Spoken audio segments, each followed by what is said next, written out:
The sea breeze swayed the curtains in my study.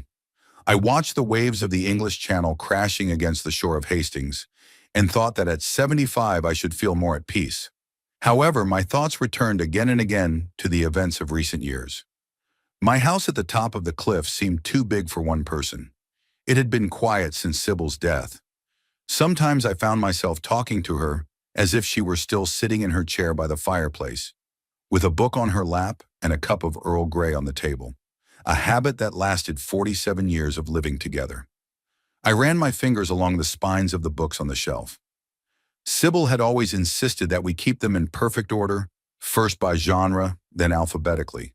My pedantic, organized Sybil, the opposite of our son Bennett. A picture on the mantelpiece caught my eye. Bennett in his Oxford graduation gown. The last time I was truly proud of him. 23 years had passed since then, and each one brought a new disappointment. A degree in economics he never used, a series of failed business ventures, then a marriage to Philippa, a woman whose ambitions were limited to finding a wealthy husband. I sighed and sat back in my chair. Since Sybil's passing, Bennett had started showing up more often, but only when he needed something. Usually money, first for a down payment on a house, then a private school for the twins. Each time I told myself it was the latter, but then I pulled out my checkbook again. Maybe it was my fault. Sybil always insisted that we teach him the value of money and labor, but I was so busy building my empire in investment banking that I was buying off parenting. A phone call snapped me out of my musings. My son's name popped up on the screen. "Dad, happy birthday!" Bennett's voice sounded exaggeratedly cheerful. I pictured him sitting in his car with the phone between his ear and shoulder, probably already making a list in his mind of things to ask of me. "Thank you, Bennett," I replied. Today was my 75th birthday. No card, no visit, just a phone call, and probably at the insistence of Philippa, who was always mindful of such things. Social propriety was part of her image of the perfect family. "How are you feeling? Not bored out there alone?" I could hear the duty concern in his question. "I'm fine. Gardening, reading." "Listen, Philippa and I thought it might be nice to celebrate your birthday. How about dinner at La Mer? You know, that new restaurant on the waterfront. They say their seafood is amazing. La Mer was the most expensive restaurant in the neighborhood. I heard the average check there was several £100s per person." "Tonight?" I asked. "Yes, at 7. I'd pick you up around 7:30. The children will be there too. Darcy has purposely excused herself from rehearsal. They so rarely see their grandfather. The children. My grandchildren needed me even less than their father did. Darcy, now 17, had always been cold and aloof, a carbon copy of her mother. Twins Oakley and Orville, 14, showed interest only in my study. There were antiques to touch and possibly smash. On their last visit, they managed to damage a clock that was over 100 years old. "I'm not sure," I started, but Bennett interrupted. "Oh, come on, Dad. You can't spend your birthday alone. Sybil wouldn't approve." Mentioning my late wife was forbidden, and Bennett knew it. I felt irritation rising inside me, but I suppressed it. "All right," I said at last. "Come back at 7:30. "Great!"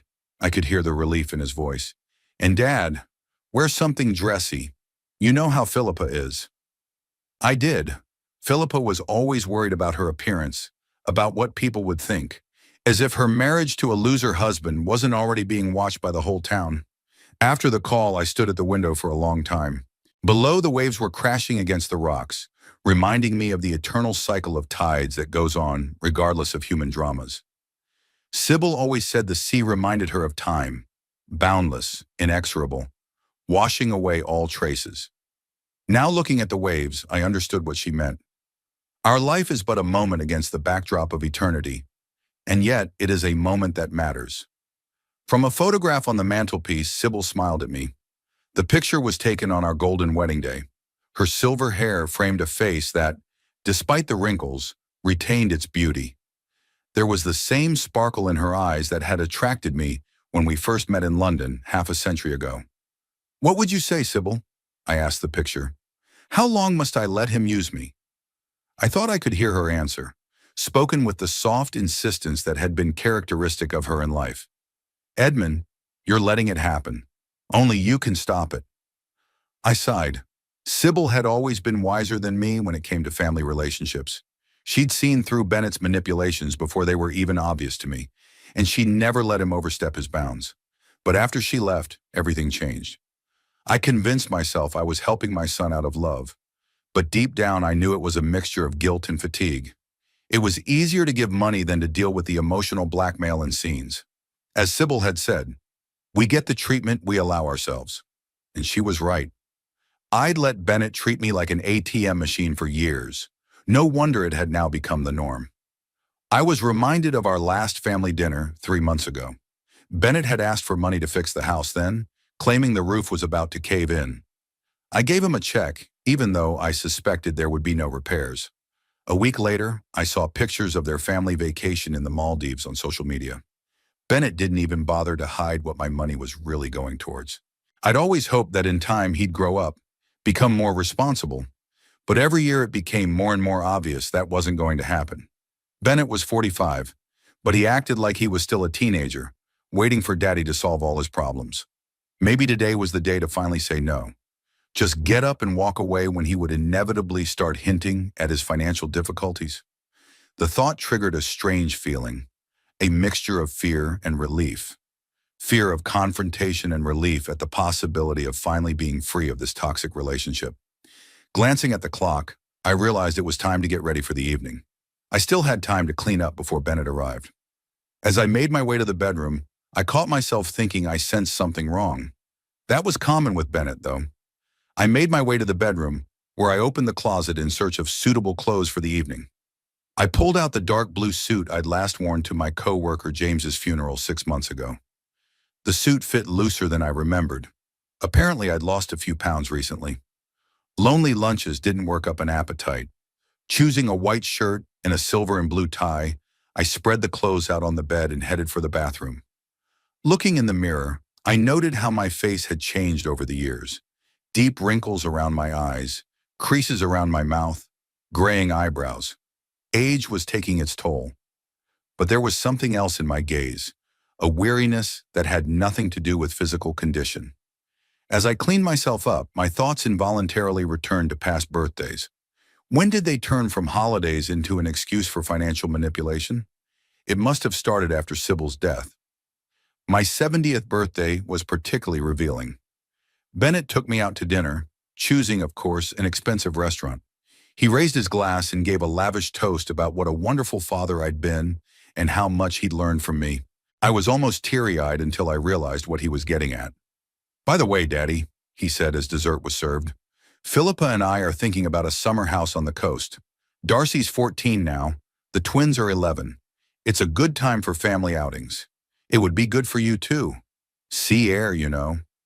I get enough sea air in Hastings, I said. But this would be different. A private beach, your own dock. His eyes clouded dreamily. I've got my eye on a place in Cornwall. Only $250,000. Practically nothing. I drank my coffee without saying a word. Of course we have some savings, Bennett went on, but we're about half that amount short of a down payment. I was wondering if you might want to invest in this project? Invest? I repeated. And what would my share of that investment be? Bennett looked confused. Well, technically, the house would be in Philippa and me, but you could, of course, visit any time. Come over anytime. To the house I'd actually bought for them. I said no at the time, one of the few times I had the strength to say no. Bennett didn't speak to me for 2 weeks. Then he called like nothing had happened, with a new investment opportunity. Another time it was stock in some tech startup that was sure to blow up the market. Ironic that Bennett was asking for money from someone who had built a career in investment banking, yet assumed I didn't recognize a bad investment when I saw one. I got dressed and went downstairs to the living room. There was still half an hour to go before Bennett arrived.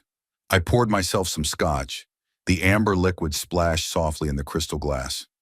I rarely drink alcohol, but tonight I felt like a small drink wouldn't hurt me. It might even help me cope with the evening ahead. Taking a sip, I let the warmth spread through my body. The flavor was rich with notes of smoke and caramel.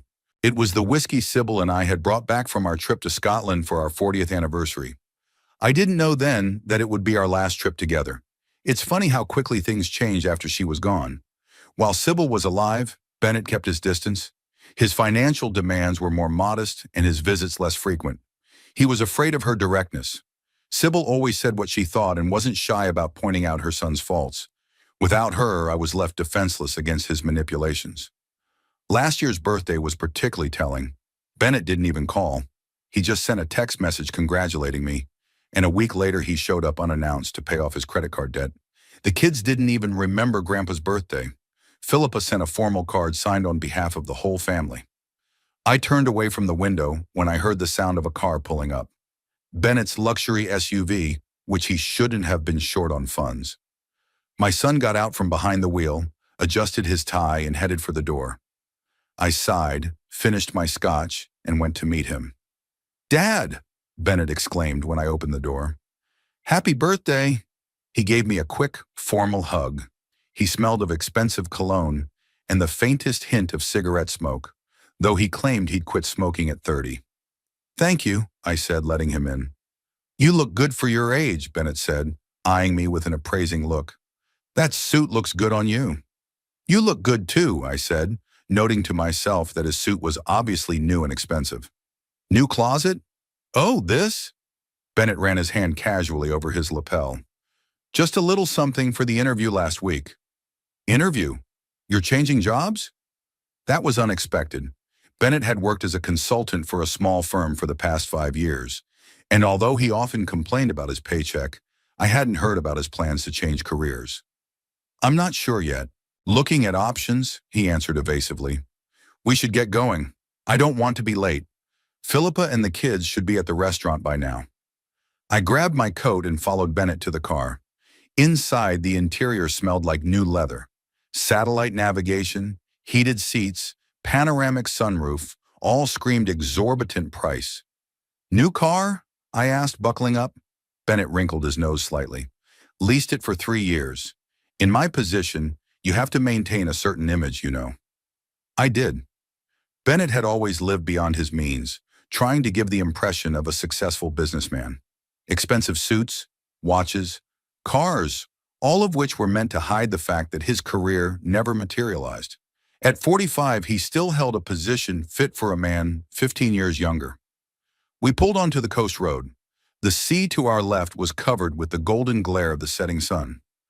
Bennett drove steadily, one hand on the steering wheel, the other adjusting the radio volume.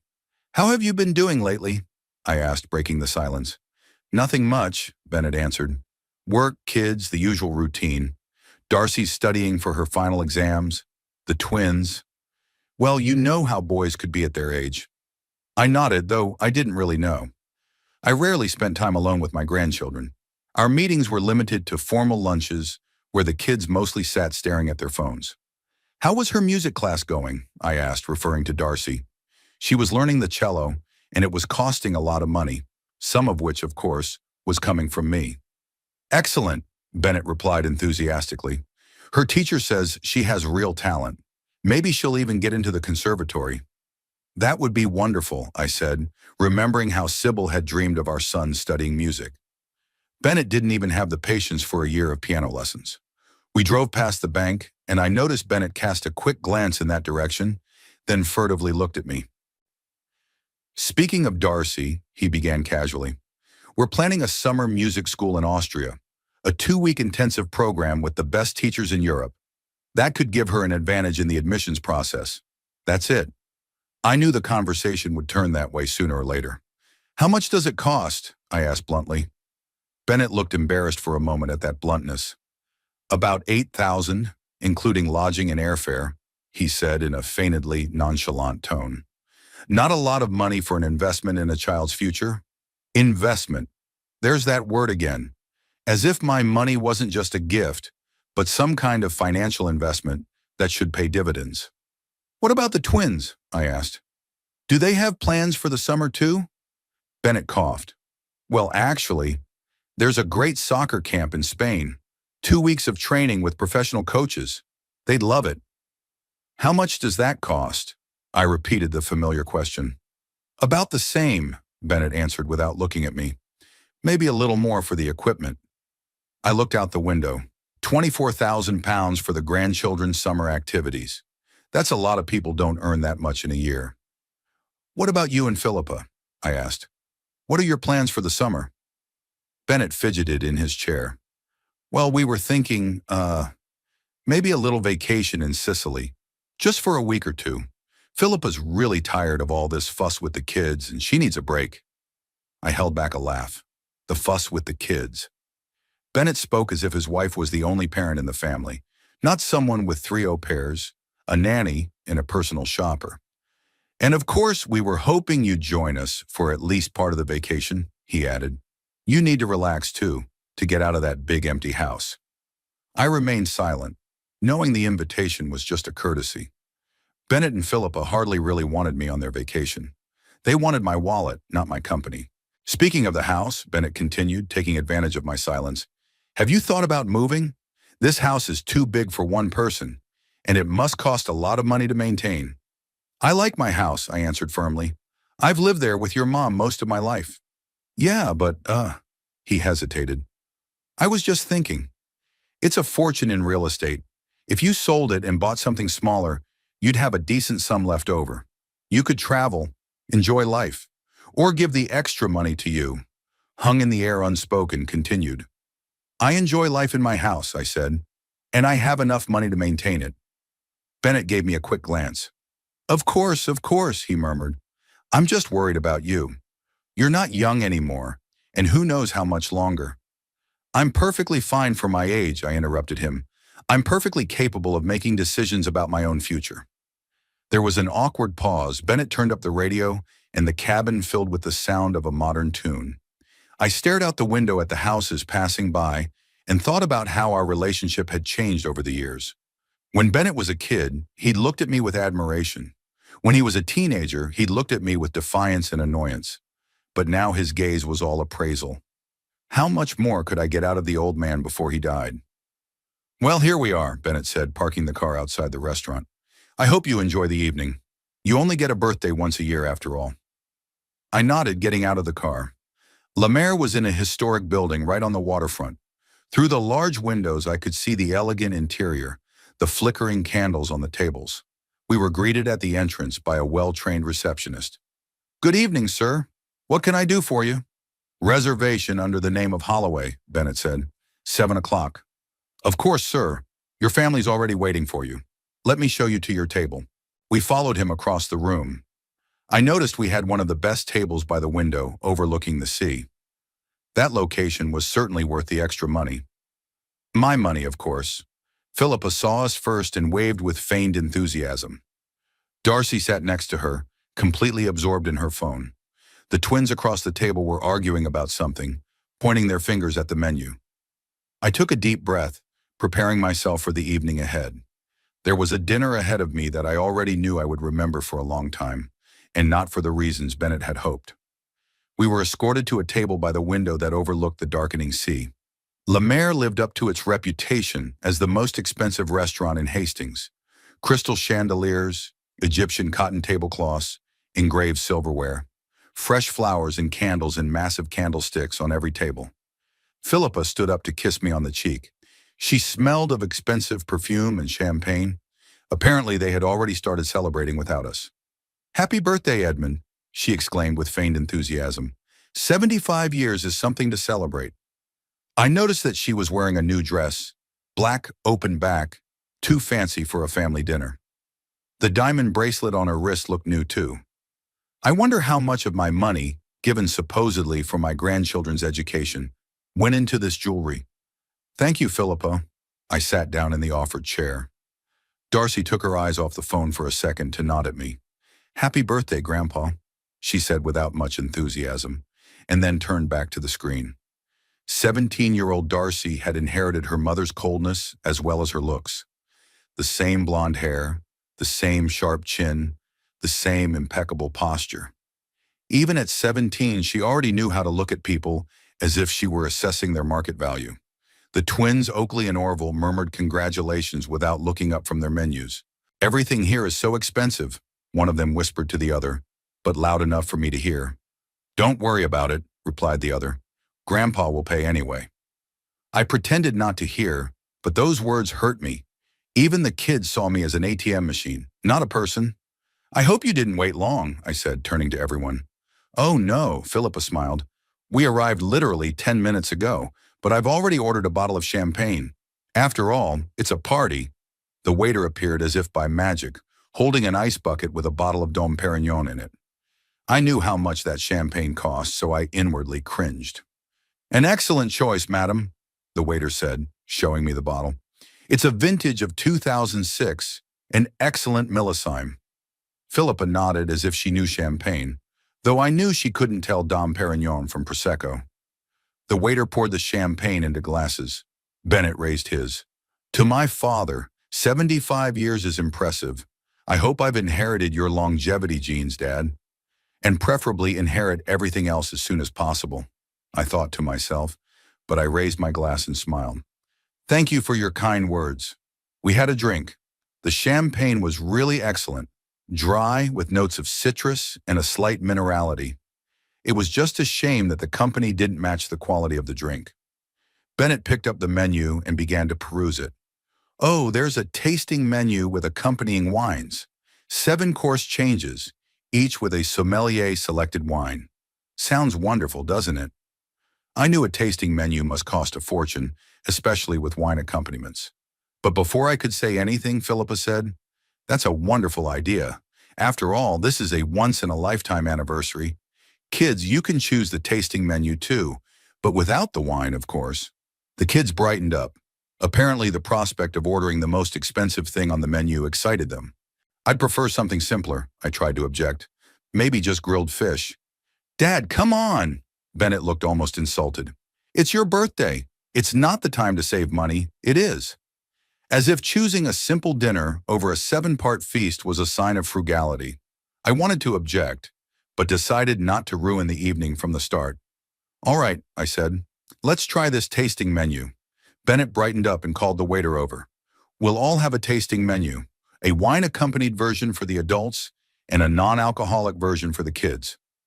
The waiter nodded, writing down the order. A fine selection, sir. The chef will be delighted. Would you like to start with some appetizers? Yes, bring us the oyster plateau and caviar, Bennett said without even looking at the prices. And another bottle of champagne. I clenched my teeth but didn't say anything. By now the bill was well over several £100, and we hadn't even begun to eat. So Darcy, I said, trying to start a conversation with my granddaughter, how are your music lessons going? Father says you're making progress. Darcy looked away from the phone for a moment. I'm fine, she said. My teacher says I have talent. Not just talent, Philippa interjected. Professor Richmond says Darcy is one of the most gifted students he's ever met. He thinks she should continue her studies at the conservatory. That's wonderful news, I said. I'd love to hear you play the next time you come to visit. We are thinking of more serious prospect, said Philippa. A summer music school in Vienna. 3 weeks of intensive lessons with the best teachers in Europe. It would give her a huge advantage in the admissions process. I nodded, remembering that Bennett had mentioned it in the car, only it had been Austria in 2 weeks. How are the boys doing? I asked, turning to the twins. They're doing great in school, Bennett replied, especially in sports. The coach says they can become professional soccer players with the right training. That's why we are considering a sports camp in Barcelona, Philippa added. Training with real Barcelona coaches. It's a once-in-a-lifetime chance. I was starting to see where things were going. All this talk of talent and opportunity was a prelude to asking for money. They brought oysters and caviar. The dishes looked impressive. Oysters on ice with a slice of lemon and drops of sauce. Caviar with traditional garnishes. Chopped egg, onions, and sour cream. All served on silver platters. Enjoy, said the waiter. The oysters are especially good today. Bennett and Philippa pounced enthusiastically on the delicacies. Darcy hesitantly tasted one oyster and wrinkled her nose. The twins refused the seafood, preferring it to bread and butter. Incredibly good, Bennett murmured as he sipped his oyster with champagne. This place is really worth its money. My money, I corrected him mentally. The first course of the tasting menu arrived shortly after the appetizers, scallop carpaccio with truffle oil and microgreens. The portion was tiny but beautifully presented. It was served with a glass of white burgundy wine. "To the family," Bennett proclaimed, raising his glass. "The most precious thing we have." I seconded the toast, though I was growing irritated inside. There was something insincere about the whole performance. The lavish toasts, the talk of the children's talents, the deliberate selection of the most expensive items on the menu. The dishes were changing each other. Lobster soup, halibut fillet with champagne sauce, sorbet to cleanse the taste buds, veal with truffle puree, cheese plate with rare French cheeses. Each course was accompanied by a new wine, each wine by Bennett and Philippa's enthusiastic comments. By the time dessert was served, chocolate souffle with gold dust, I was fed up and mentally exhausted. The conversation around the table revolved around money, the cost of private schools, vacation plans, the new kitchen Philippa wanted to install, Darcy's tennis training with a personal trainer. "By the way, Dad," Bennett said as the coffee was brought to us, "remember what I said about the interview? Well, I've been invited to the second round, and if all goes well, it'll be a real career breakthrough." "Good for you," I said. "What kind of company?" "An investment firm out of London," Bennett said. "Very prestigious. But there's one problem. The position requires a certain amount of money as a partnership fee." "A partnership fee?" I asked, feeling the muscles in my face tense. "What kind of firm are you going to join?" "Kingsley Investments," Bennett answered, avoiding my gaze. "You probably haven't heard of it. It's relatively new." I had heard of it. Kingsley Investments was notorious for its questionable practices. Not exactly a pyramid scheme, but close to it. They demanded large contributions from new partners, promising fabulous returns, but in reality few saw a return on their investment. "And how much is this partner fee?" I asked, already knowing where this was going. £100,000, Bennett replied and quickly added, "But that would pay for itself in less than a year. The profit is 20 to 30% monthly." I almost choked on my coffee. 20 to 30% monthly? And you really believe that? "Of course I do," Bennett exclaimed. "They have an impeccable reputation." "They don't have an impeccable reputation," I objected. "Kingsley Investments has been under FSA scrutiny for the last 2 years. I wouldn't trust them with £5, let alone 100,000. Bennett looked annoyed. "Dad, with all due respect, the financial world has changed since you retired. New technology, new opportunities." "Fraud doesn't change over the years," I interrupted him. "It just takes on new forms." There was an awkward pause. Philippa coughed and tried to change the subject. "Edmund, have you thought of traveling? At your age, you should enjoy life while you can." "I am enjoying life at Hastings," I answered. "I am quite comfortable at home." "In such a huge house?" Philippa shook her head. "It's a fortune to maintain. Bennett and I often say that you should sell it and buy something smaller. Maybe an apartment with a sea view." I gritted my teeth. They weren't even hiding the fact that they were discussing my finances behind my back. "My house is off the table," I said firmly. "I wasn't going to sell it." There was silence again. Darcy went back to her phone. The twins began to argue quietly among themselves. The waiter appeared, asking if we wanted anything else. "Yes," Bennett said, not letting me get a word in edgewise. "Bring us a bottle of Remy Martin Louis XIII cognac. We're celebrating an important date." I resisted the urge to be indignant. Louis XIII cost over £2,000 a bottle. This evening was turning into something absurd. "Bennett," I said quietly, "don't you think it's too much?" "Papa, it's your birthday," he exclaimed with feigned indignation. 75 years old. If that's not cause for celebration, what is? I thought a family dinner was a celebration. We don't need £2,000 worth of cognac." "Oh, come on," Bennett said. "You can afford it. After all, what's a couple thousand to a man of your fortune?" I was silent, feeling the anger building inside me. It wasn't about money per se. It was about attitude. The way they saw me, not as a father or a grandfather, but as a wallet on legs. The waiter returned with a bottle of cognac on a silver tray. With ritualistic care, he uncorked the bottle and poured a small amount into crystal glasses. "Enjoy," he said, and departed. Bennett raised his glass. "To my father, the man who has always supported our family. You are our—" He hesitated for a moment, searching for a word. "Our pillar of support." Philippa and the children also raised their glasses. I did the same, though I was seething with resentment and anger. Children, Bennett said, turning to his offspring, don't be shy in your choice of desserts. Grandpa's treating tonight. Order whatever you want. Really? Oakley asked. Can I have another souffle? Sure, replied Bennett. Grandpa is our family ATM. Wife, kids, pick anything off the menu. It's on Grandpa tonight. There was silence in the room, or maybe it was just my imagination. Maybe it was just the blood rushing to my ears, drowning out all sound. An ATM machine. That's what I was to them. Not a man with feelings and dignity. Not a father. Not a grandfather. A cash machine. I looked at my son, and I didn't recognize him. When did he turn into this smug, cavalier man? When did our relationship become a financial transaction? I remembered the little Bennett who had once looked at me with adoration, the boy who wanted to be like his daddy. Where is that child? What happened to him? The waiter, apparently sensing the tension, delicately backed away, but returned a moment later.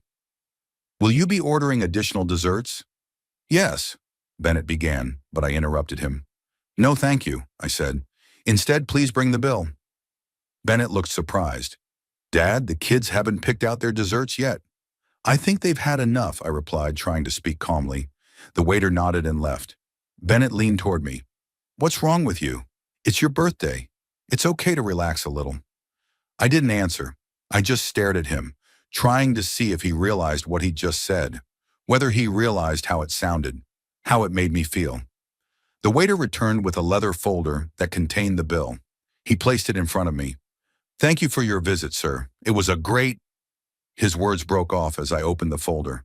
The amount made me blink a few times to make sure I wasn't mistaken. £12,000. A fortune for one dinner. Is everything all right, sir? The waiter asked. Yes, I said, closing the folder. Excuse me, I need to use the restroom for a moment. Of course, sir. It's at the end of the hall to the right. I stood up from the table, feeling the eyes of the whole family on me. Don't be long, Dad, Bennett said with a strange smile. We're not done celebrating yet. I'll be right back, I replied, heading towards the restrooms. As I passed the bar, I noticed the staff exit. Without stopping or looking back, I turned that way. The corridor led to the kitchen. A few of the cooks looked at me in surprise, but I quickly walked past them to the back door.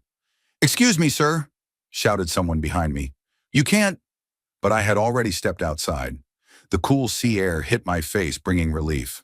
I inhaled deeply, feeling my heart pounding in my chest. Without thinking, I strode away from the restaurant, down the street toward the waterfront. Only once I was a safe distance away did I pull out my phone and call a cab. While I waited for the car, I stared out at the dark sea, listening to the sound of the waves, and thought about what I had just done. For the first time in years, I had not done what was expected of me. For the first time, I refused to play the role of an obedient ATM machine. And despite the shock of what had happened, somewhere deep inside I felt a strange satisfaction. The cab moved slowly down the winding coastal road toward my house. The driver tried to make conversation, but I answered in a single word, absorbed in my own thoughts. The lights of the coastal cottages flickered outside the window, and in the distance the silhouette of the cliff on which my house stood was a lonely beacon in the night. Bennett's words still echoed in my head. Grandpa's our family ATM. Said so lightly, so casually, like it was a casual joke. Maybe to him it was a joke, but to me it was a cruel confirmation of what I had long suspected. My value to my family was measured solely by the size of my bank account. When the cab stopped at the gate, I paid and walked slowly up the path to the house. Suddenly, I felt much older than my 75 years. Not physical fatigue, moral fatigue. The realization that I had lived the last few years fooling myself. Opening the door, I entered the quiet, dark hallway.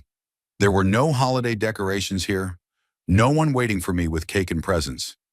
A birthday that was supposed to be an occasion for real family bonding had turned into just another money-grubbing scheme. I turned on the lights and slowly took off my coat. In the living room, I poured myself a scotch and sat in a chair by the window.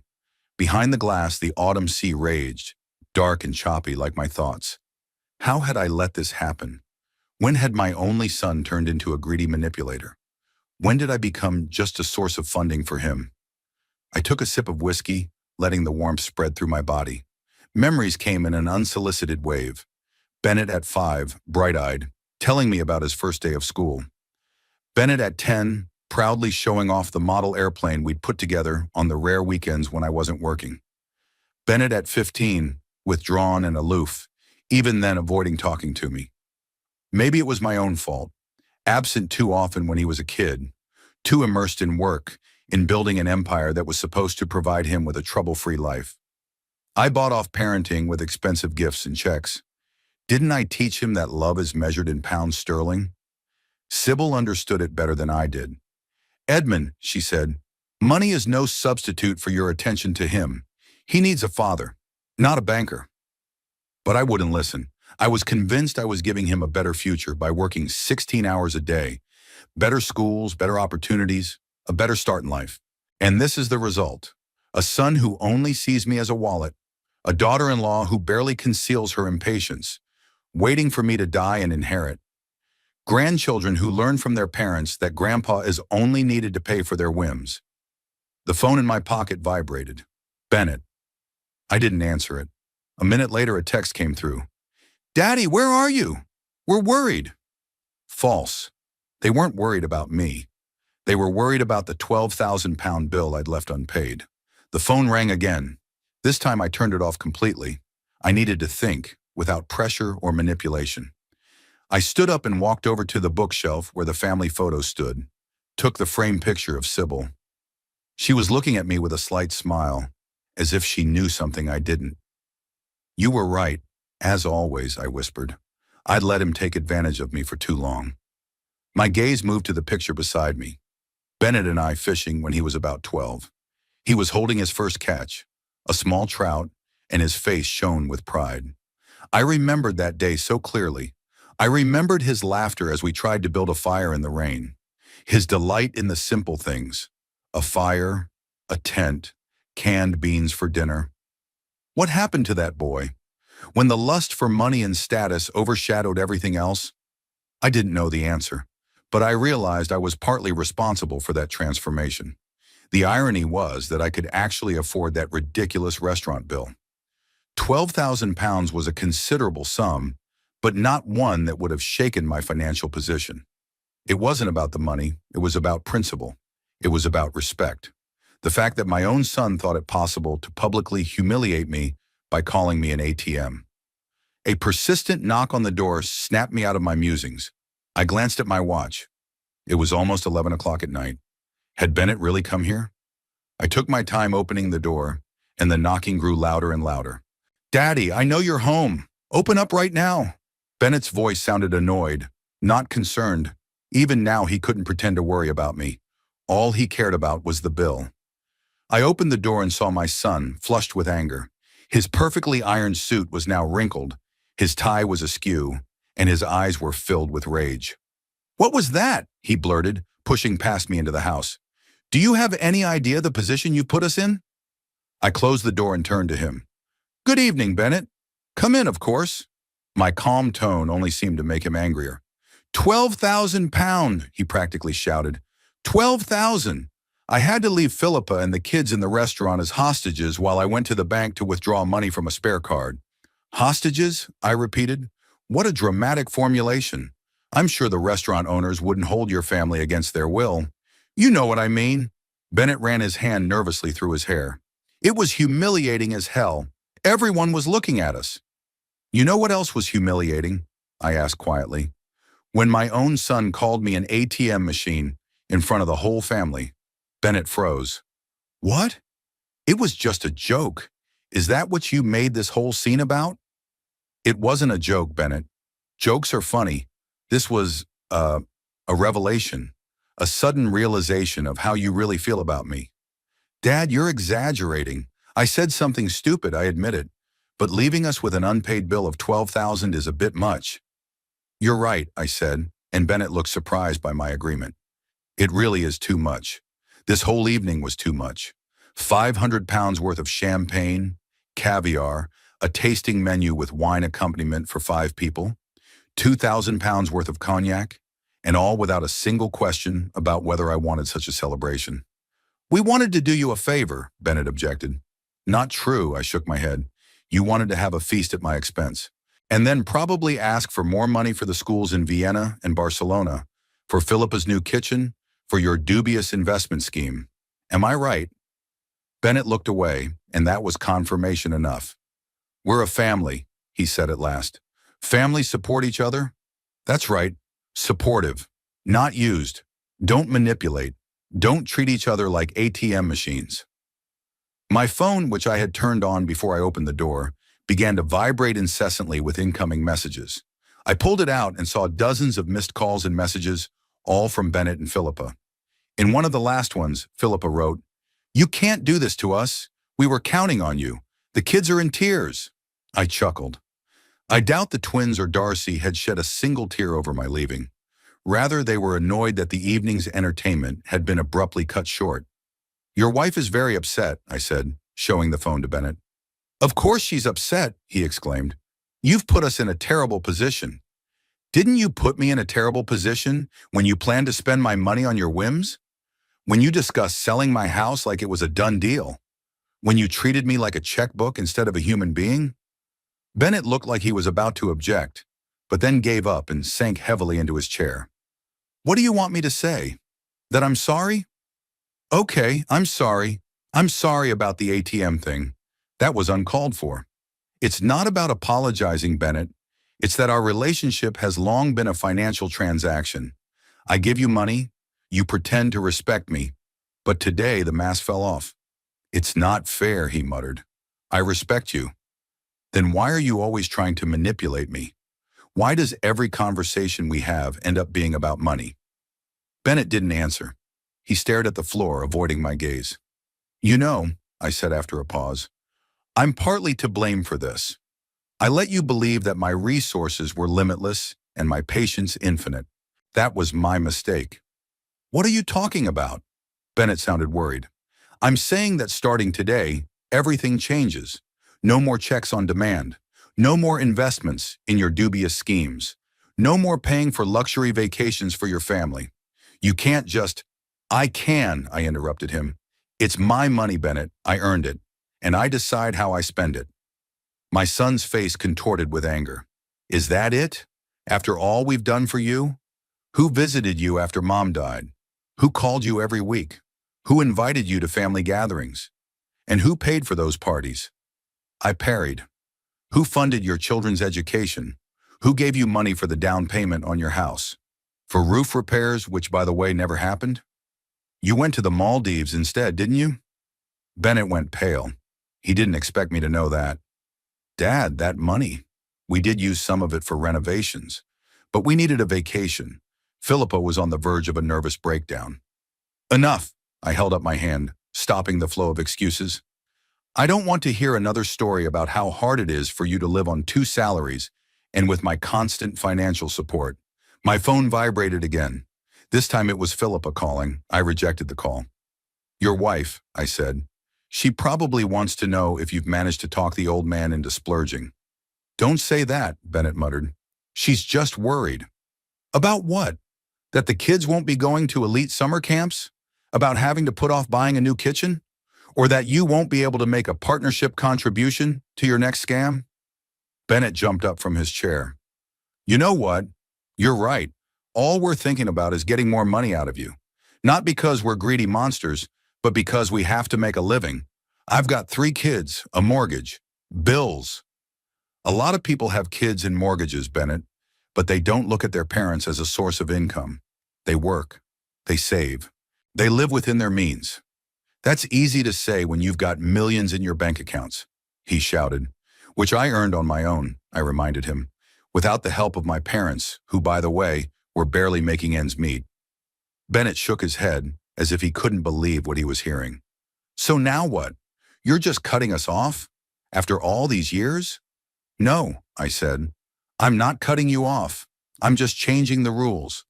If you want to maintain a relationship with me, it will be on the basis of mutual respect, not financial dependence." "That's very generous of you," Bennett snickered. "How do you expect us to pay for the children's education? Their future? The same way millions of other parents do, with work, with planning, with responsibility. You got a great education. You had every opportunity to succeed. If you couldn't take advantage of them, it's not my fault. Bennett looked at me with such anger that for a moment I felt uncomfortable. This man, my son, seemed a complete stranger to me now. "You'll regret this," he said quietly, "when you're all alone, when you need help, when—" "That's enough," I interrupted him. "I think we both need to cool down. It's getting late. I suggest we continue this conversation later, when we're both calmer." Bennett snorted. "Sure. You've always done that, haven't you? Avoided difficult conversations, put it off until later, and then never." He headed for the door, but he stopped at the door. "You know what the funny thing is? I really loved you. Even when you were away at work, even when you forgot about my school activities, even when you favored your investments over your own son. I still loved you, and I was proud of you. And now—" He didn't finish the sentence, just shook his head and walked out, slamming the door loudly. I was alone in the silence of the house. Bennett's words echoed in my head. Loved. Past tense. Like that love was already dead. Or maybe it never existed. Maybe it was just an addiction he was confusing with love. I went to the window and watched Bennett's car speed away with a screech of tires.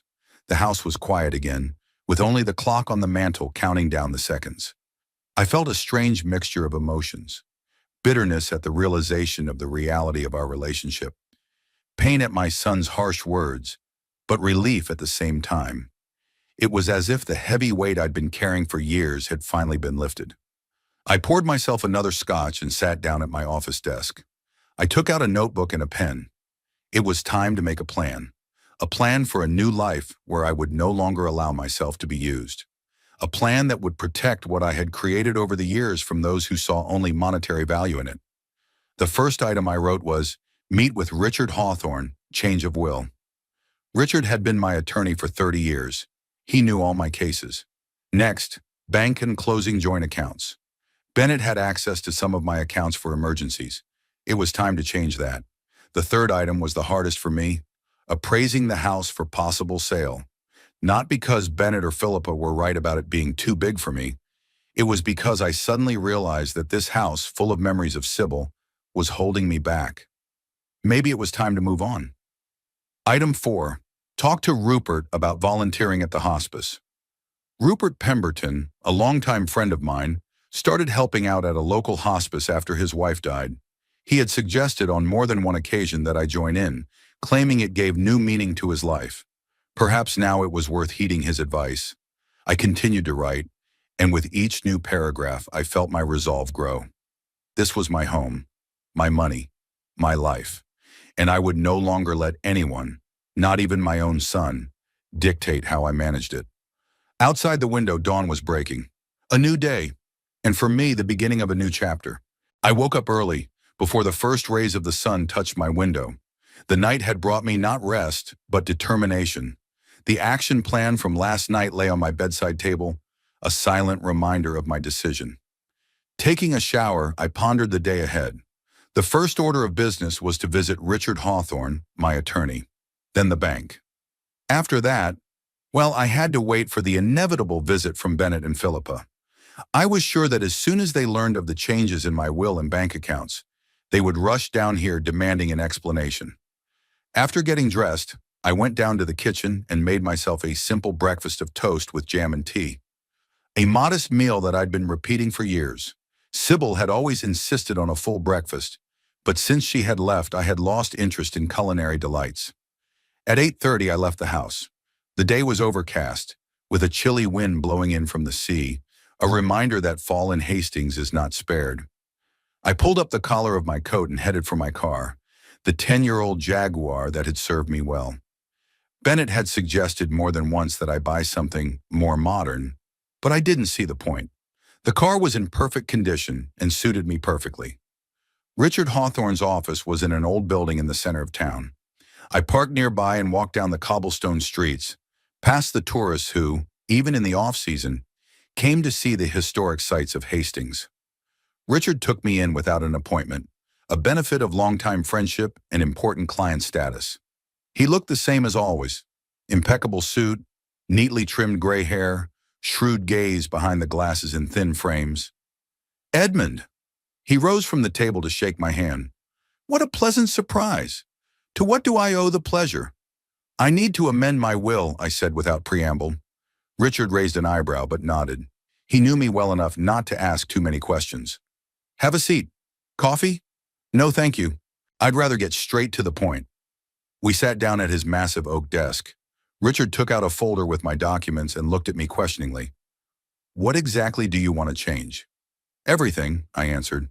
The current will leaves the bulk of my assets to Bennett, with small amounts for the grandchildren. I want to revise it. Richard took off his glasses and wiped them with a handkerchief, giving himself time to consider my words. This is a major change, Edmund. May I ask what caused it? I sighed. Richard was not just my lawyer, but an old friend. He deserved an honest answer. Yesterday was my birthday. Bennett had organized a dinner at La Mer. During dinner, he called me the family ATM, right in front of the kids. Richard pressed his lips together. I see. What do you want to do now? I want to set up a trust fund for the grandchildren. The money won't be available to them until they're 25, and only for education or buying their first home. No payments for summer school or sports camps. And Bennett?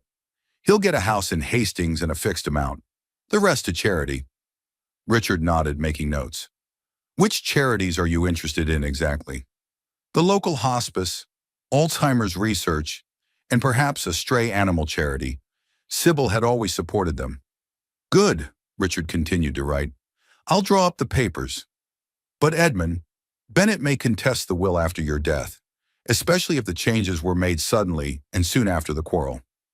Let him try, I said. We both know I'm of sound mind and good judgment. Besides, I'm not disinheriting him completely. I'm just, reallocating resources. Richard smiled. Always the rational banker. All right, I'll get it all set up. Come by tomorrow for the signing. After my visit with Richard, I headed to the bank branch. The manager, Mr. Pratt, greeted me with a respectful smile. He had been handling my accounts for over 10 years and knew all about my financial situation. Mr. Holloway, what can I do for you? I want to close all joint accounts with my son, Bennett Holloway, and check who has access to my main accounts. Mr. Pratt looked surprised but quickly returned a professional expression. Of course, sir. Let's have a look. He opened my file on the computer and started checking. You have 2 joint accounts with Mr. Bennett Holloway, 1 savings account and 1 checking account. He's also listed as a trustee for your primary account and investment portfolio. I want to close the joint accounts and transfer the funds to my personal accounts and remove Bennett as a fiduciary from all of them. That's a major change, sir. Are you sure about this? Absolutely. In that case, we're going to need to fill out some forms. The process took almost an hour. Signatures, forms, confirmations. Bureaucracy has always been the inevitable evil of the financial world. But when it was done, I felt a strange sense of relief. It's done, sir, Mr. Pratt finally said. The joint accounts are closed, and the funds have been transferred to your personal accounts. Mr. Bennett Holloway no longer has access to your finances. Thank you, I stood up and shook his hand. Is there any way to know if someone tries to access my accounts? Yes, the system will automatically send you a notification to your phone and email. But without your authorization, no one will be able to access your accounts. I nodded, satisfied with the answer, and left the bank. It was already around noon. I decided to have lunch at a small cafe on the waterfront before returning home and facing the inevitable. The cafe was quiet, out of season for tourists. I ordered a salmon sandwich and tea. Sitting at the window overlooking the sea, I pondered how Bennett would react to my actions. Anger, of course, resentment, perhaps even threats. But then what? Would he accept the new reality or try to find ways around my decisions? I knew my son. He was stubborn and cunning, and he was highly motivated by money. But I wasn't going to back down either. For too long, I'd let him manipulate me. Finishing lunch, I slowly headed home, enjoying the walk along the waterfront. The weather had improved a little, with rays of sunlight breaking through the clouds, reflecting in the choppy waters of the strait. I thought of Sybil, of what she would say now. Would she approve of my actions, or would she think them too harsh? I thought I knew the answer. As I approached my house, I immediately noticed Bennett's familiar SUV in the driveway. They're already here. News travels fast, especially in a small town where everyone knows each other. Someone at the bank must have tipped Bennett off about my visit. Taking a deep breath, I opened the door and walked in. Bennett and Philippa were sitting in the living room, as if awaiting my return. Their faces were tense, their eyes glittering with barely restrained fury. "Finally!" Philippa exclaimed, jumping up from her seat. "Can you explain what's going on?" I calmly took off my coat and hung it up. "Hello, Philippa." "Bennett, to what do I owe the pleasure of your visit?" "Don't pretend you don't know." Bennett stood up too. "I got a call from the bank. You closed our joint accounts, dismissed me as a trustee?" "Yes," I answered simply. "I decided it was necessary." "Necessary?" Philippa was almost screaming. "Do you have any idea what you've done? We were counting on that money. We've got mortgage payments, kids' tuition, bills. And it's all your responsibility," I said. "Not mine." Bennett stepped toward me, his face contorted with anger. "Is this about last night? Are you seriously making a big deal out of one stupid remark at dinner?" "No, Bennett, it's not about one phrase. It's about years of manipulation, exploitation, disrespect. Last night's phrase was just the last straw." "What are you talking about?" Philippa theatrically shook her hands. "Shannon, we've always treated you with respect. We've included you in our family life." "Really?" I grinned. "You only invited me over when you needed money. Your children barely know me. You discussed the sale of my house behind my back. You're planning how to spend my inheritance before I even die. Is that what you call respect?" There was silence. Bennett and Philippa exchanged glances. "Have you talked to Richard?" Bennett finally asked. "Did you change the will?" "Yes," I confirmed. "Tomorrow I'll sign the new documents." "What's in them?" Bennett sounded worried. "You're disinheriting us?" "Not completely. You get the house and a certain amount of money. The grandchildren will get trust funds for education and a first home. The rest will go to charity." "Charity?" Philippa shrieked. "You're going to give money to strangers instead of your own family?" "It's my money, Philippa. I decide how it's spent." Bennett sank into the chair as if his legs suddenly refused to hold him up. "You can't do this. It's not fair." "Fair?" I felt the anger I'd been holding back for so long rise up inside. "Let's talk about fair, Bennett. Is it fair that I've paid for your every whim since you were an adult? Is it fair that you've never tried to stand on your own 2 feet, always relying on my money? Is it fair that you teach your children to see me only as a source of funding?" "It isn't," Bennett objected, but his voice trembled. "No? What about the time you and Philippa were discussing how to convince the old man to sell the house, thinking I couldn't hear you? Or the time you asked for money to fix the roof and instead went to the Maldives? Or when Darcy bluntly told her friend on the phone that grandfather will soon be dusting off his hooves and will be swimming in money?" Philippa went pale. "She's just a child. She doesn't understand." "She understands enough," I cut her off. "She has learned the lesson you have taught her. Grandfather is only valuable for his money." Bennett stood up and paced the room. "All right, we may not have always been tactful, but cutting us off is too cruel." "I'm not cutting you off. I'm setting boundaries. There's a difference." "What's the difference for us?" Philippa intervened. "We were counting on that money. We have plans, commitments." "Which you took on, expecting me to finance them without consulting me," I said. "That's your mistake, not mine." Bennett suddenly changed tactics. His face softened, and there was a pleading tone to his voice. "Dad, listen. I understand you're upset. We all say and do stupid things. I apologize for yesterday. It was a bad joke. But don't make a rash decision that will affect our entire family." "My decision wasn't rash, Bennett. It's been years in the making. It's just that yesterday I finally saw the situation for what it really is." "What about grandchildren?" Philippa intervened. "You're punishing them too." "I'm not punishing anyone," I objected. "I'm securing the grandchildren's future through trust funds. They'll get money when they really need it. For education, for starting their own lives. Not for expensive summer camps or designer clothes." Philippa looked like she was about to object, but Bennett stopped her with a gesture. "Dad," he said, trying to speak calmly, "let's discuss this rationally. I realize we may have abused your generosity, but to cut us off from financial support so suddenly, it's going to cause real problems." What kind of problems, Bennett? I asked. You have a job. Philippa does too. You have a nice house, cars, savings. What exactly is the problem? We, we have a certain lifestyle, he mumbled. A lifestyle of living beyond our means, I corrected him, and that has to change. You don't want your grandchildren to suffer, do you? Philippa intervened. Cool. They won't suffer from not having the latest iPhone or spending the summer in England instead of Spain, I replied. It might even be good for them to learn to appreciate what they have. Bennett and Philippa exchanged looks of despair.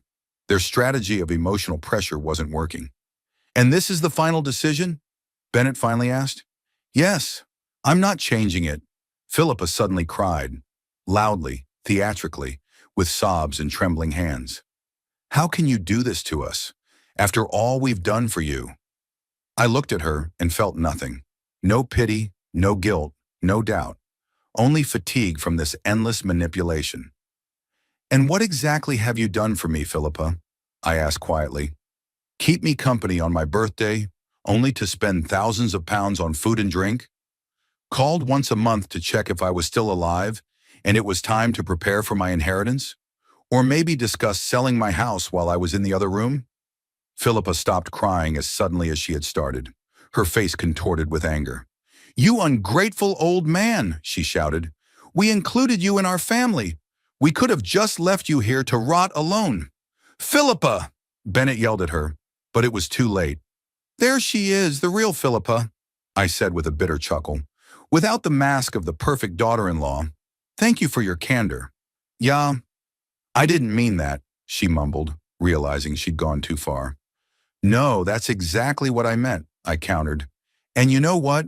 I'd rather rot here alone, as you put it, than be the object of your fake attention, motivated only by money. Bennett grabbed Philippa's arm. Let's go, he said. There's nothing for us to do here. He turned to me. You're going to regret this, Dad. When you get sick, when you need help, when you realize how lonely it is to be old and needy. Is that a threat, Bennett? I asked calmly. It's reality, he replied. You're pushing away the only people who care about you. No, I shook my head. I'm pushing away the only people who care about my money. There's a difference. Bennett looked at me for a long moment, then turned and walked out, taking Philippa with him. I heard the front door slam, the engine of their car start, the crunch of gravel under the tires as they drove away. And then there was silence, the deep, all-consuming silence of an empty house. But for the first time in a long time, that silence didn't feel oppressive. It was liberating, as if a heavy weight had finally fallen from my shoulders. I walked to the window and watched Bennett's car disappear into the distance. That was probably the last time I would ever see my son. The thought caused a prick of pain, but not regret. I'd done what I should have done a long time ago. Set boundaries, protected myself. Outside it was starting to rain, the drops pounding on the glass, blurring the world outside the window. But inside me, for the first time in a long time, it was clear. I knew what to do next, and that clarity was stronger than any storm. January snow gently blanketed Hastings with a white blanket. I parked the car outside the local St. Michael's hospice and paused for a moment, admiring the transformed landscape. It had been 3 months since that momentous birthday, and much had changed in my life. Entering the hospice lobby, I said hello to Margot at the front desk. She smiled her warm, motherly smile at me. Good morning, Edmund. You're early today. I wanted to stop by the library before my shift to pick up some new books for the patients, I said, pointing to the bag in my hand. You're a treasure, Margot said, and I felt my heart warm at the sincerity in her voice. 3 months ago, following Rupert's advice, I had come here for the first time, unsure, a little confused. I didn't know what I could do in a place like this, but it turned out that my experience, my time, and my willingness to listen were needed here more than anywhere else. At first, I just read books to patients who couldn't do it on their own. Then I started helping with financial matters. Many needed advice on making wills, distributing assets, and providing for loved ones after they were gone. My professional expertise was in unexpected demand. Over time, I started coming in more often, 3 times a week, rather than 1 as I had originally planned. This filled the void in my life after the separation from the Bennett family. Here I was valued for who I was, not my bank account. I arranged the books I'd brought on the shelves of the makeshift library, noting new additions in the catalog. The work was mechanical, but I found a strange calm in it. Order in the midst of chaos was exactly what I had always sought in life. Edmund, my friend, Rupert's voice interrupted my thoughts. Are you done with your inventory yet? Rupert approached, leaning on his cane more heavily than usual. The cold weather had aggravated his arthritis lately. Almost, I answered. How was your duty yesterday? Mrs. Hampton finally agreed to the painkillers, so she's feeling better, Rupert said, sitting down in the chair next to me. And Mr. Gallagher asked me to make sure you came to see him today. He wants to discuss the changes in his will. I nodded. Mr. Gallagher, a former sailor with terminal lung cancer, was one of the patients with whom I had developed a particularly warm relationship. Despite our different backgrounds and education, we found common ground discussing the sea, which we both loved, albeit in different ways. After the library, I spent the morning going around the wards, reading to those who couldn't sleep because of the pain, helping the staff with feeding, just holding the hand of those who needed a human touch. Time flowed differently in the hospice, slower and faster at the same time. Each moment was filled with a special meaning. At lunchtime, I went out into the garden of the hospice. Despite the cold, it was beautiful here. Snow covered the benches and path, turning an ordinary hospital garden into a fairy tale kingdom. I sat down on a cleared bench and took out the sandwiches I had made that morning. It was here, in this garden, that I met Eleanor Bridges, the widow of a literature professor who came to visit her brother. We started talking about books, and the conversation went on for hours. From then on, we met often, in cafes, on the waterfront. Once we even went to the theater. It wasn't an affair. We were both too old for that. Rather, we found in each other a kindred spirit, someone to share our remaining years with. My musings were interrupted by the sound of the phone. I pulled it out of my pocket and saw Bennett's name on the screen. My heart clenched, as it always did at the sight of his name, but not as painfully as before. I answered after a short pause. Hello, Bennett. Hi, Dad. His voice sounded unusually soft. How are you? I'm good, thanks. How are you? I'm fine. There was a pause. Listen, I was just calling to see, did you get our invitation to Darcy's birthday party? I did. The card came a week ago, a glossy, gold-embossed card. Darcy turns 18, it said. Inside was a formal invitation and a short note from Bennett. It would be great if you could come. Darcy misses you. I doubted the last statement. In the 3 months since our breakup, Darcy had never once called, texted, or shown any interest in my life. It had always been like that, though. Yes, I have, I replied. I hadn't decided if I could attend. Dad, Bennett's voice became pleading. It's a big day for her, and for the whole family. We'd like you to be there. We or your bank account, I thought, but I said out loud. I'll think about it, Bennett. When I have an answer, I'll let you know. Sure, he paused. Listen, there's something else I wanted to ask you. Remember that Kingsley Investments project I was talking about? Well, I decided not to get involved. You were right. There's something fishy going on. I'm glad to hear that, I replied sincerely. At least he'd heeded my advice in this matter. But now another opportunity has arisen, Bennett continued with an enthusiasm I knew all too well. My colleague Jeremy is starting a consulting firm. He's offered to make me a partner. It's a great opportunity, Dad. Just need some seed money. That's it. The real reason for the call. Not Darcy's birthday, not my health concerns. Money, always money. Bennett, I interrupted him, we've had this discussion. I won't fund your business projects. But that's different, he objected. It's a sound investment with minimal risk. Jeremy already has a client base. My answer is no, I said firmly. If that's all you're calling for, I have nothing more to add. There was silence. Then Bennett sighed. Okay, I get it. But think about Darcy's birthday, okay? It would mean a lot to her. I didn't argue, just promised to give an answer in the next few days and ended the conversation. Putting my phone in my pocket, I looked out at the snow-covered garden and thought about my son. Each of his calls followed the same script. First a show of concern, then a request for money. And each time I said no, And each time he called again a week or two later with a new investment opportunity. After our fight, Bennett first tried to push pity. He called with stories about how hard they were having it, how the kids were asking about Grandpa, how Philippa cried at night. When that didn't work, he moved on to threats.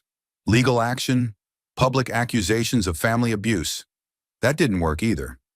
Now he changed to softer tactics, invitations to family events, ostentatious respect for my opinion, attempts to involve me in the grandchildren's lives.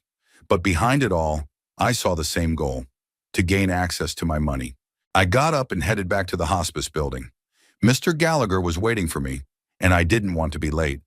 He was in a good mood today, sitting in a chair by the window, watching the falling snow.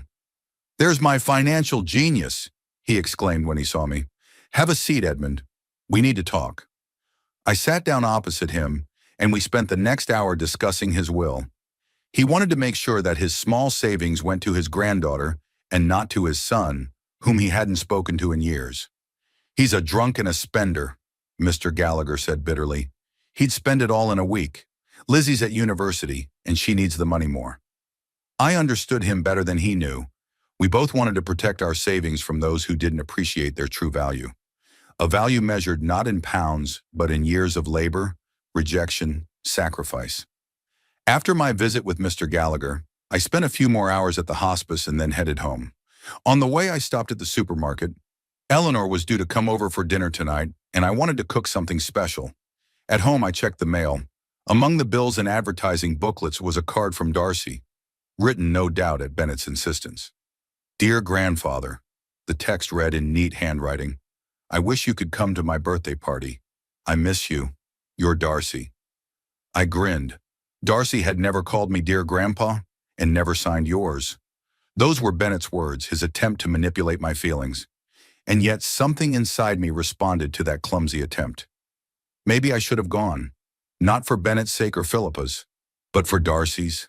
After all, it really was her 18th birthday, an important date. I set the card aside and began to prepare dinner. I chopped vegetables for the salad, set the chicken to marinate, opened the bottle of wine to let it breathe. Simple, familiar actions that once seemed pointless in an empty house were now pleasurable. I was cooking for someone. I was expecting a guest. I was no longer alone. Eleanor arrived exactly at 7, punctual as always. She brought a homemade apple pie and a book she had long wanted to show me. We ate dinner, discussing the latest play at the local theater, a new exhibition at the gallery, a book we'd both recently read. Not once during the evening did I think of Bennett and his problems. Only when Eleanor left and I was alone in the silence of the house did my thoughts return to my son and his family. I sat down in the chair by the fireplace, the same one Sybil had once sat in, and pulled out a photo album I hadn't opened in years. On the first page was a picture of Bennett the baby in Sybil's arms, a tiny creature with a serious look that he still retained. Next, Bennett taking his first steps, Bennett on a bicycle, Bennett in his school uniform, with a backpack bigger than himself. In every picture, he was smiling, openly, genuinely, without a shadow of the calculating look that appeared in his gaze later. When did things change? When did he start seeing me as an ATM instead of a father? Maybe it started when I started spending more time at work than at home. Maybe when I started paying him off with expensive gifts instead of attention. Or when I let him manipulate me for the first time by giving him money he didn't deserve or appreciate. Either way, I bore my share of responsibility for the situation we found ourselves in. I had indulged his weaknesses for years due to a mixture of guilt, fatigue, and unrealized expectations. I wanted him to become a successful financier like me, but I didn't give him the toughness of character or work ethic necessary to make it happen. Instead, I gave him money and the illusion that success can be bought, not earned. Closing the album, I walked to the window. The snow was still falling, covering the world in a soft white blanket. Somewhere out there, in a big house on the other side of town, lived my son and his family. Living the life I had taught him to live, always expecting someone else to solve his problems. The decision about Darcy's birthday came naturally. I'll go, not with a check in my pocket, not with an expensive gift, but simply as a grandfather who wants to congratulate his granddaughter. And if Bennett or Philippa tried to start a conversation about money, I'd just walk away. I no longer needed their approval or love, bought with pounds sterling. I had a new life now, with friends who appreciated me for who I was, a job that was fulfilling, a woman with whom I could share the sunset of life. I was no longer a lonely old man dependent on rare visits from a self-serving family. Of course, there was pain. At the realization that my only son saw me only as a source of money, there was sadness. At the thought that I would never truly know my grandchildren, there was regret. At the years spent maintaining the illusion of family closeness. But there was also freedom. Freedom from manipulation, from guilt, from having to buy my family's love. Freedom to live by my own rules, to spend my time and money as I see fit. I looked at Sybil's picture again. What would she say now? She would probably approve. She had always been wiser than me about family matters and had always said that true love had no price. Outside the window, the snow continued to fall, covering the past, opening a blank page for the future. And for the first time in a long time, I was ready to face that future. Without illusions, but also without fear, with a clear understanding of who I was and what I was worth. Not as an ATM, but as a man who had lived a long life and had finally learned to appreciate himself.